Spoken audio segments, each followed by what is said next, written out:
So here Prabhupada is mentioning that all these auspicious narrations about the Lord, His activities, they are of transcendental nature. These are all not fictitious narrations. Many times people, when they narrate some stories from Ramayana, Mahabharata, they call it Indian mythology.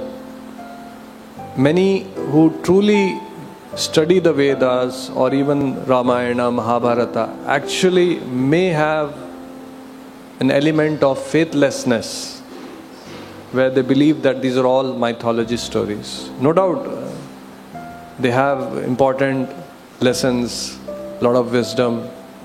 So Srila Prabhupada very nicely, very faithfully, very diligently presented Bhaktivedanta purports and instilled in us the conviction that these are all not fictitious stories.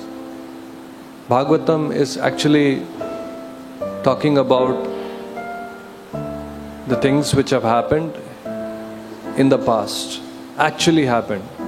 May not be in this planet Earth, may not be in this yuga, because what we know of this world, what we know of ourselves is very small, insignificant portion of the reality.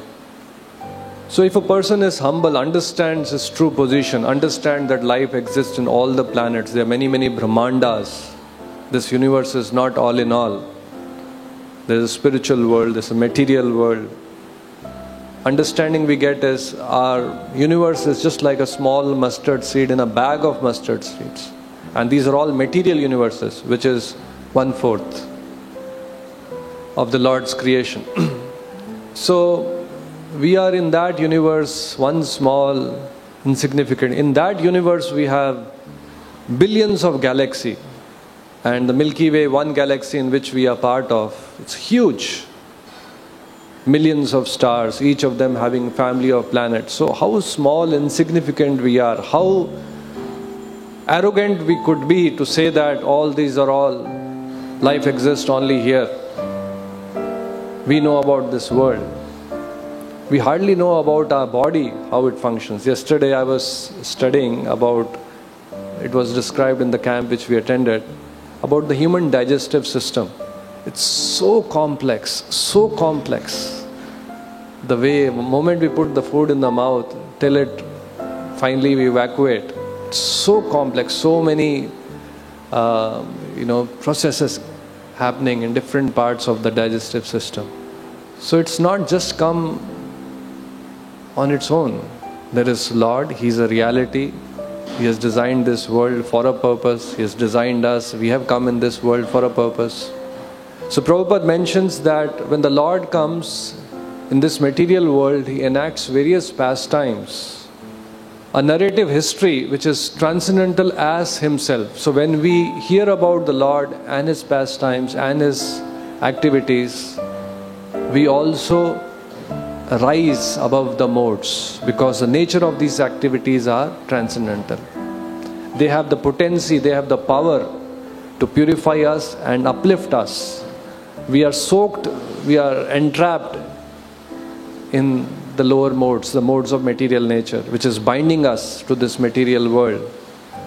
So here Prabhupada mentions that every living entity of a superior quality as a spirit soul, and nothing material can be auspicious for him.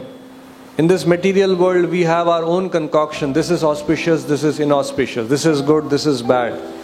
So Prabhupada says, we being spirit soul, nothing material can be auspicious. So only those things which are of transcendental nature, the Lord, His activities, His holy name, His pastimes, the deities, prasadam, all these are all actually auspicious for the living entity. Intelligent persons so therefore hear personally and cause others to hear the descriptive narrations of Lord's activities, for that will destroy the pangs of material existence.